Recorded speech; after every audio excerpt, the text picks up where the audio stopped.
دوسرا انقلاب 1979 کا حج اسلامی انقلاب کی کامیابی کے بعد پہلا حج اور اسلامی انقلاب کی آواز کو پوری دنیا میں منعکس کرنے کا پہلا مقام تھا۔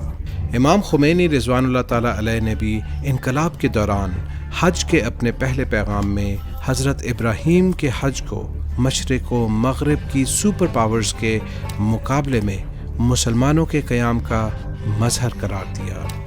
آیت اللہ خامنہئی بھی بعض دوسرے انقلابی کارکنوں کے ساتھ اس عظیم وعدہ گاہ پر حج کی عالمی تقریب میں شرکت کے لیے سفر پر گئے۔ در هنگامی که اصل حادثه واقع شد ما در ایران نبودیم، من و آقای هاشمی مکه مشرف بودیم، ایام حج بود و یادم میاد یک شبی رو پشت بام در مکه اون بعثه نشسته بودیم و دراز کشیده بودیم می‌خواستیم بخوابیم، رادیو رو گوش می‌کردیم، رادیوی ساعت 12 ایران رو که رادیو خبر داد که دانشجویان مسلمان پیرو خط امام لانه سفارت آمریکا تسخیر کردن. برای ما این مطلب مهم آمد.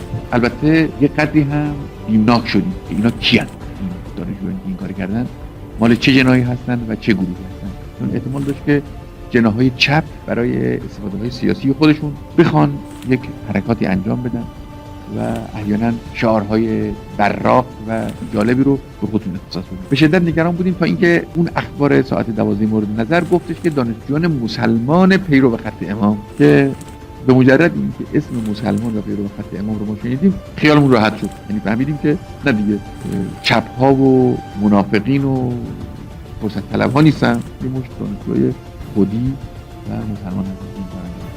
تا اینکه برگشتیم مشرکوں سے عملی براعت صرف حج میں ہی نہیں بلکہ اس سے کئی کلومیٹر دور تہران کے قلب میں انجام دی جا چکی تھی۔ مغربی میڈیا اور کچھ اندرونی گروہوں کے شدید دباؤ کے باوجود امام خمینی رضوان اللہ تعالیٰ علیہ کی یونیورسٹی کے ان طالب علموں کی واضح حمایت سے امام خمینی کے انقلابی ساتھی اپنی باتوں، تقریروں، انٹرویوز، ملاقاتوں، نشستوں، میٹنگز اور اپنے موقف کو بیان کرنے کے ذریعے یونیورسٹی کے ان جوانوں کے اس اقدام کی ہر طرح کی حمایت کرتے تھے۔ انہی شخصیات میں سے ایک آیت اللہ خامنہئی تھے جو جاسوسی کے اڈے یعنی امریکی سفارت خانے کے بارے میں امام خمینی اور اسلامی جمہوریہ ایران کے واضح، قاطع اور فیصلہ کن موقف کو صراحت کے ساتھ بیان کرتے اور اسے مستحکم فرماتے تھے۔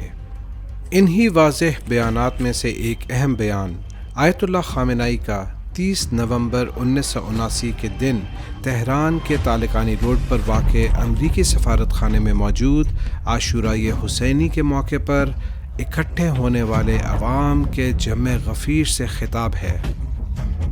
اس بیان میں آیت اللہ خامنہئی نے امریکہ کے مقابلے میں اسلامی جمہوریہ ایران کے موقف کو واضح کیا۔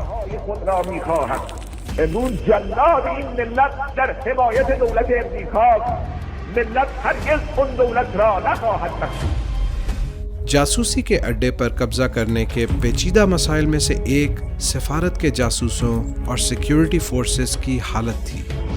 سفارت پر قبضہ کرنے کے کچھ دن بعد امام خمینی نے خواتین اور سیاہ فام لوگوں کو آزاد کرنے کا حکم دے دیا۔ دوسری طرف عالمی میڈیا نے ان افراد کے ساتھ غیر انسانی رویہ رکھنے کا ماحول بنانے کے لیے اس جھوٹ کو اپنی بھرپور پروپیگنڈا مشینری میں سر فہرست رکھا۔ یہی وہ وقت تھا جب آیت اللہ خامنہئی ایک جدید حکمت عملی کے ذریعے یرغمال بنائے گئے جاسوسوں کے گروہ میں حاضر ہوئے اور ان سے گفتگو کی تاکہ وہ لوگ خود دنیا کے افراد کو اپنی حالت کے بارے میں بتائیں۔ که من اطلاع دارم هم بچه‌ها و هم همه ملت ایران، چون بچه‌ها هم خودشون نیستن، اینا در حقیقت یه نموداری از احساسات مردمه. این دلشون نمیخواد شما اینجا باشید، برعکس دلشون میخواد که هر چه زودتر شما برید. منتها خب این کلیدش دست اینها نیست، دست ما هم نیست، دست اون کسانی نیست که حاضر نیستن به خواسته به حق یک ملت جواب بدن. این تصدیق میکنید شما که محمد رضا پهلوی باید بیاد اینجا محاکمه بشه؟ حرفی ندارم در این مورد. یعنی فکر میکنم هر آدم منصفی این مسئله رو خیلی روشن میتونه بفهمه. اون مجرمه، باید بیاد اینجا خب محاکمه بشه. تو اون که شکی نیست، یعنی اون در مجرم بودن اون که شکی نیست. لیکن ابھی کہانی ختم نہیں ہوئی تھی۔ اور اب بنیادی مسئلہ یہ تھا کہ ایران میں اپنے جاسوسوں کی آزادی کے لیے امریکی حکومت کے دباؤ اور دھمکیوں نے خود اس اقدام کے کرنے والوں کو بھی شک و تردید میں مبتلا کر دیا تھا۔ امریکی دھمکیوں کے پیش نظر امام خمینی سے ملاقات اور یرغمال بنائے ہوئے جاسوسوں کی ذمہ داری معین کرنے کے لیے شورائے انقلاب انقلابی کونسل کے چند افراد کے ساتھ آیت اللہ خامنه‌ای کا سفر قم۔ بنده و مرحوم آقای هاشمی رفسنجانی و بنی صدر رفتیم خدمت امام که از امام بپرسیم که چه کار کنیم. پرسیدیم که آقا اینجوریه، فشار میارن که اینا رو زودتر هر چی زودتر آزاد کنیم. امام رو کردن و ما گفتن که از آمریکا میترسید. بنده عرض کردم نخیر نمیترسید. گفتم پس نمیخواد ولشون کنیم. 19 جنوری 1981 میں تہران میں امریکی سفارت خانے پر قبضہ کرنے کے واقعے کو 444 دن گزرنے کے باوجود امریکی حکومت کی نااہلی کی وجہ سے امریکہ میں سیاسی بحران شدت اختیار کر گیا اور اپنے عروج کو جا پہنچا اور کارٹر الیکشنز ہار گیا۔ امریکی رائے عامہ کی مسلسل تنقید اور میڈیا پریشر اب امریکہ کی حکومت کو نشانہ بنا رہے تھے۔ اس بات نے امریکہ کو مجبور کر دیا کہ وہ وعدہ کرے کہ آئندہ ایران کے اندرونی معاملات میں مداخلت نہیں کرے گا، ایران پر عائد تجارتی و سفری پابندیاں منسوخ کر کے ایران کے منجمد اثاثے یا فروزن ایسٹس بحال کر دے گا۔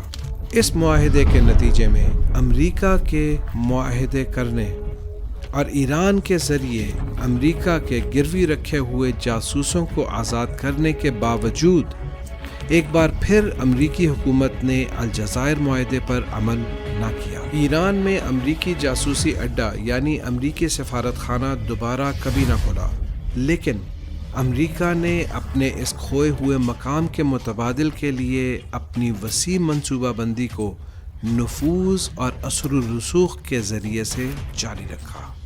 امریکہ کی طرف سے دوسرے ملکوں میں تخریبی کارروائیاں، بغاوت اور مداخلت کرنے کا معاملہ امریکی حکومت کی طے شدہ سیاسی پالیسیوں اور ایجنڈے میں سے رہا ہے، یہاں تک کہ امریکہ کے قریبی ترین شریک بھی اس سے امان میں نہیں رہے۔ صدام کے دور کے بعد عراق کے ایک سیاسی لیڈر سے پوچھا تھا کہ جانتے ہو کہ امریکہ میں کیوں کبھی بغاوت نہیں ہوتی؟ عراقی لیڈر نے کافی دلائل گنوائے، لیکن نیگرو پونٹے نے ایک جملے میں کہا تھا کہ کیونکہ واشنگٹن میں کوئی امریکی سفارت خانہ نہیں ہے۔